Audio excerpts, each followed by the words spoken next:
Welcome to ContextVision. My name is Gerald, and next to me we have Richard Hallström, our CFO. Today we will focus on reporting our Q4 results, and we will also wrap up a full year 2023 review. This is going to be a new format for us. It's an initiative to increase transparency about our activities internally and the results. But let's have a look at the agenda. We will start with some background information, a short introduction. I'll go a little bit deeper into what has happened on the business side. We'll then hand over to Richard for the financial developments in Q4 and the full year, and we'll be rounding off with a summary and outlook. If we look to the fourth quarter and the full year, I'm extremely proud on behalf of the ContextVision team to announce that a second year in a row we have grown double digit. And that's in my second year of service, so I can't compliment the organization more than saying that we'll celebrate the fantastic achievements in 2023 rather soon. But diving a little bit into the Q4 highlights, we'll go through the details in the business update. But just from a helicopter perspective, I think the major accomplishments were the release of our new X-ray AI-powered scatter correction feature as part of the Altumira and Altumira Plus product family. We're able to showcase with excellent feedback those products in the world's largest exhibition, RSNA, in November 2023. At the same time, we're executing on our strategic growth plan with further investments into R&D and really making great progress in our new POCUS venture. Now, having that said, we also encountered one-off investments in Q4, mainly in our F&A organization, but we'll go through those details in a minute.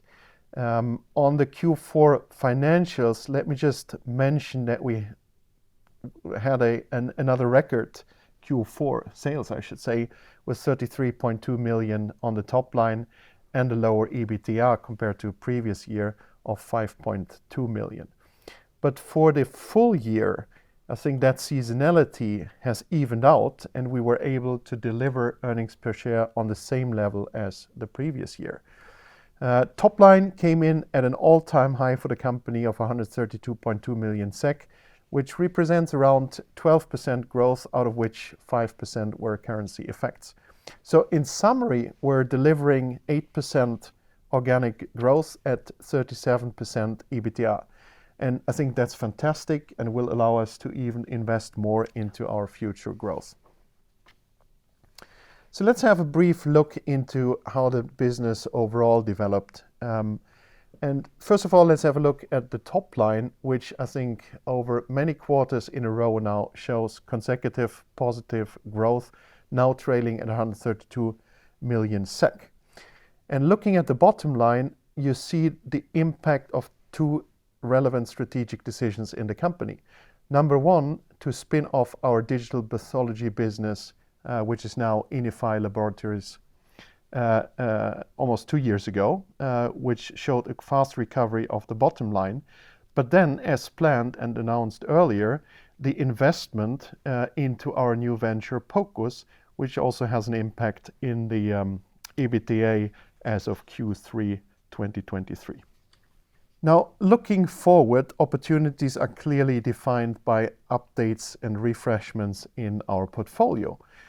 Most recently, we were able to launch the new Altumira and Altumira Plus features, which are now AI-powered and allow for an impressive scatter reduction and dose reduction opportunity of up to 50% less radiation for gridless imaging. We've showcased those features with excellent feedback at the world's largest exhibition, RSNA, in November 2023, which took place in Chicago. And I must say it was a really busy event for us. It clearly is worth, despite all the costs, to participate. And we were even able to celebrate our 40-year anniversary together with customers, which led to overall an impressive number of qualified leads, both in X-ray but also in ultrasound, which makes me very optimistic for 2024. Talking about growth opportunities, we should spend a minute in looking into Point-of-care Ultrasound, POCUS. We plan to invest around 10% of net sales into this venture, and that is mainly for the reason to enter an entirely new market beyond image quality. So we will focus on image acquisition, something that we call acquisition intelligence. And the goal here really is to make ultrasound imaging as efficient as a lab test and make it accessible for untrained users. I talked about the huge potential, so let's zoom a little bit into the market potential here. And that is huge, mainly for two reasons. Number one, the addressable ultrasound equipment market, which covers cloud-based system, compact system, and mobile systems, is expected to grow around 16% year on year. But with POCUS and acquisition intelligence, we will allow ultrasound manufacturers to tap into a significant market beyond the diagnostic market, and that's into treatment revenue streams. So together, the magnitude of the addressable market is substantially bigger than the entire image quality market that we've sold into so far. A bit more into the zooming into the investments for growth that we have undertaken in Q4. I think it's worth to mention that we've invested substantially into our R&D organization. We've restructured the organization with a new layer in both software development and research, and that will allow us for significantly greater agility and scalability. We've also invested into our infrastructure. For example, EQMS systems. We've updated our ERP system to most recent cloud capabilities. And last but not least, we've also strengthened our investor communications, both with a new team and a new format in reporting, which you see today in the presentation, but also stay tuned for the annual report to come up. Let me not forget to mention that in POCUS, I am extremely happy to announce today that we have successfully recruited a POCUS lead, who will already start in February this year, 2024, and will be based in Boston, Massachusetts. Now, having that said, Richard, let's have a look into how those initiatives in investments are reflected in our financial figures.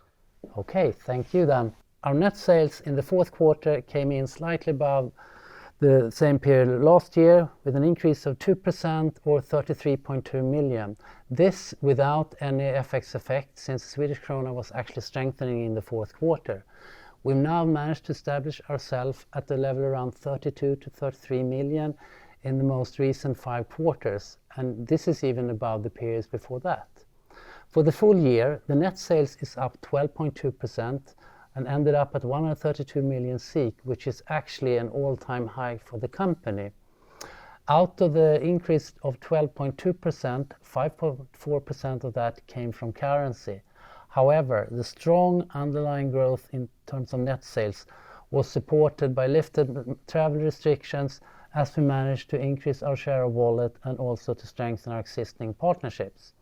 However, we also had a 4.7 million extraordinary non-recurring effect that I will talk a little bit more about on the next slide. This 4.7 million represents an extraordinary non-recurring sale of license and service for products that we decided to no longer market. If we adjust for that 4.7 million, we still end up at 127.5 million for 2023. This means on a year-on-year in comparison, an increase of 8.2%. And this is good to know for comparability reasons when you make your analysis on the company going forward. Our profitability in the fourth quarter took a hit and we ended up at the low 5.2 million compared to the recent quarters. This is definitely lower.